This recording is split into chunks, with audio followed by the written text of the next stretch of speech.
வேணுண்ணா election வருதுல்ல. அனைத்து அரசாங்க அதிகாரிகளுக்கும்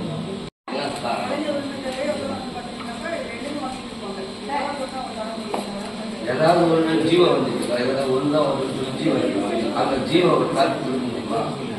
எப்போ கொடுக்கணும்? நான் எப்போ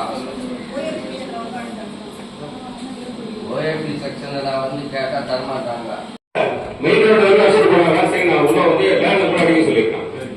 மெயின் ரோடு அடிக்கல, எங்கேயும் அடிக்கல. அதுக்கு உங்களுக்கும் ஒரு வேண்டுகோள் இருக்கிறேன். நீங்க வந்து என்ன கூட பார்த்துக்கோ, ஒரு நைட் என்ன கூட வந்து படுத்து தூங்கு, அப்ப தெரியும் உங்களுக்கு ஜனங்களோட கஷ்டம் என்னன்னு. ஒரு அதிகார வர்க்கத்துல நீங்க இருக்கிறீங்க சொன்னா அந்த வேலை நடக்கும். அப்புறம் எதுக்குதான் என்ன ஒண்ணுமே புரியல. எப்ப அடிப்பீங்க? இப்ப இப்பத்திலிருந்து எந்த தேதிக்குள்ள பசுமந்து அடிப்பீங்க சொல்லுங்க பார்க்கலாம்.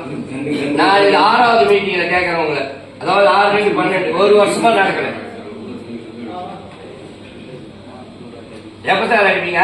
15 நாளைக்கு ஒரு வாட்டி அடிக்கலாம், என்ன போச்சு? 15 நாளைக்கு ஒரு வாட்டி கணக்கு சொல்லிருக்காங்க என்கிட்ட. 15 நாளைக்கு ஒரு வாட்டி அடிக்கலாம், ஆனா கணக்கு மட்டும் எழுதிருக்காங்களா என்னன்னு புரியல. அதை விட நம்மளுக்கு காமிக்கிட்டு இல்லை. சரி எழுதிக்கிங்க, எப்படியெல்லாம் போங்க. 3 மாசத்துக்கு ஒரு வாட்டி அடிக்கலாம் சார். எப்ப அடிப்பீங்க? வாக்குறுதி கூட போன மாசம் அடிச்சிருக்காங்க, இந்த மாசம் நான் சொல்றேன். சரி சார், அது என்னோட வேண்டுகோள். அந்த மாதிரி 2 நாளைக்கு ஒரு வாட்டி வந்து இங்க இருக்கிற எம்பு வாங்கி தரேன் அப்படின்னு சொல்லுங்க. நீ போய் தாசில்தார் கேளுங்க, அது எனக்கு தெரியாது. தாசில்தார் ரைட்டுமா, நீங்க இன்னைக்கு மீட்டிங் வந்திருக்கீங்க, நீங்க அங்க ஆபீஸ்ல வந்து என்ன செஞ்சீங்க, நான் கூட்டு போய் வாங்கி தரேன் அப்படின்னு சொல்லுங்க. அதை விட்டுட்டு நீ போய் தனியா வட்டாட்சிருப்பாரு, அதுக்கு நீங்க வரக்கூடாது. நான் கவர்மெண்ட் இன்ஸ்ட்ரக்ஷன் தான் அந்த காப்பி தானே நான் கேட்கறேன். நான் என்ன தப்பா கேட்கறேன்? அந்த ஜியோ காப்பி ஒண்ணு கொடுங்க, அப்பதான் நான் கலெக்டர் பேச முடியும். நான் போய் அங்க போய் அழுத்து இறக்க முடியும். கரெக்டா பேசுனேன் நான். அதுவும் நீங்க கரெக்டா தான் அந்த ஜியோ காப்பி தான் உங்களை கேட்கறேன், நான் வந்து தப்பா கேட்கறீங்க.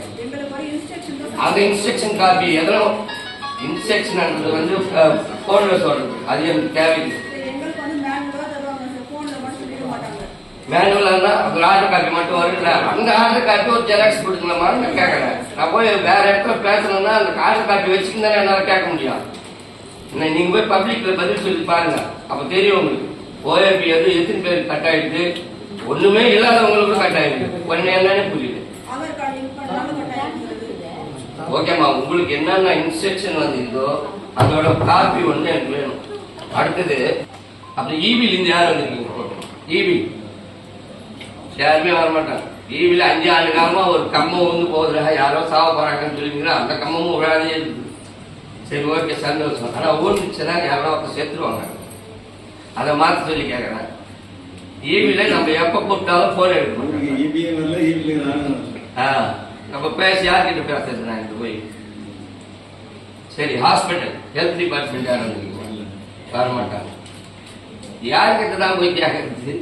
இதெல்லாம் பதில் சொல்றதுன்னு புரியல.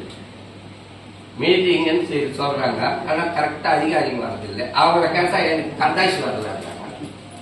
கர்தாசி யார் எடுத்து கொடுக்குறீங்கன்னு புரியல. ஹெல்த் டிபார்ட்மெண்ட் ஒரு 4 நாளைக்கு முன்னாடி பெதிக்குப்பத்துல ஒரு 14 வயசு பையனுக்கு ரொம்ப சீரியஸ் கண்டிஷன், கிட்னி ப்ராப்ளம். இங்கிருந்து எனக்கு போன் வருது, பாதி வருது. ஆனா 108 அரேஞ்ச் பண்ண மாட்டாங்க. அங்கிருந்து ஒரு கார் பிடிச்சி இங்க வந்தா இங்க 108 அந்த குழந்தைக்கு யார் தான் பொறுப்பு? பண்ணுவாங்க சார். ஆக்சுவலா கரெக்டா இருந்தா தான் கொடுப்பாங்க சார். அது ஏதோ தவறான தகவல் கொடுத்து சொன்னா கொடுக்க முடியாது சார். அவரு இது நம்முடைய ஏற்கனவே தயாரி சம்பவம் வீடியோ நம்ம இங்க இருந்து இப்போ ரிப்பேர் ஆகிட்டு அவர் வந்து நம்ம உடல் ஆரோக்கியத்தை பற்றி நம்ம ஒரு நிமிஷம் பேசுறதுக்கு இருக்காரு. பேசுவார் சார். ஒரு கவனத்திற்கு